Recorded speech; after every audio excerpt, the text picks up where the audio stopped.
Salah seorang warga binaan masyarakat Rutan Kelas 2A Samarinda bernama Muhammad Rizky Saputra tak kuasa menahan haru dan meluapkan kegembiraannya saat mengetahui mendapat remisi pada Idul Fitri 2022.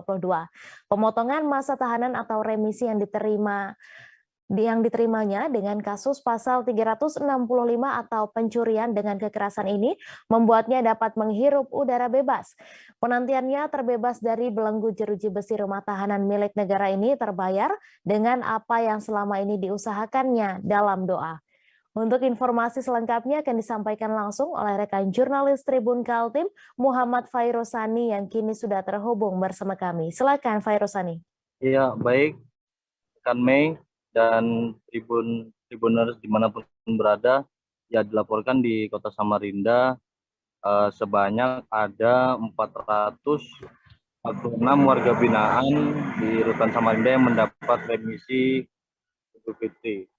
9 lainnya mendapat remisi RK2 dan langsung bebas dari masa tahanan semenjak dan per tanggal 2 Mei 2022, tepatnya di Hari Raya Idul Fitri tahun ini. Sempat saya sendiri mewawancarai satu orang warga binaan pemasyarakatan di Rutan Kelas 2 Samarinda bernama Muhammad Rizky Saputra yang mana berdomisili di Muara Kaman, Kabupaten Kutai Kartanegara, Kaltim. Dia saat diwawancarai mengungkapkan rasa bahagianya dan rasa sukacitanya menyambut Hari Raya Idul Fitri pertama, yang kedua yakni sukacita karena mendapatkan remisi dan langsung bebas dari masa tahanan, di mana kasus yang dijalaninya divonis oleh Pengadilan Negeri Samarinda 1 tahun 9 bulan.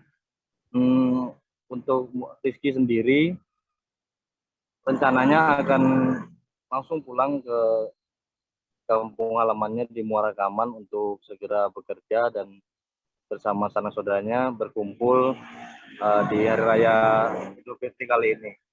Dia sempat saya tanya juga perasaan terkait dapat remisi pada tahun ini. Dia mengungkapkan bahwa hal ini menjadi hadiah dan menjadi semacam rasa sukacitanya menyambut Idul Fitri tahun ini dengan mendapat remisi dari pihak Kementerian Hukum dan HAM Kalimantan Timur.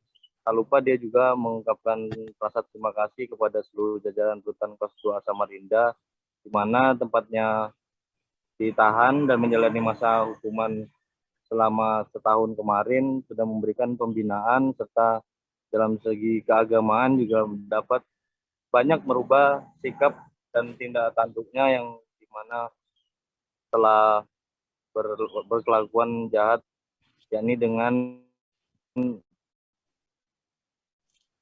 dikenakannya vonis di pasal 365 ini pencurian dengan pemberatan. Begitu rekan Mei. Baik, terima kasih Muhammad Fairosani atas laporan Anda. Selamat bertugas.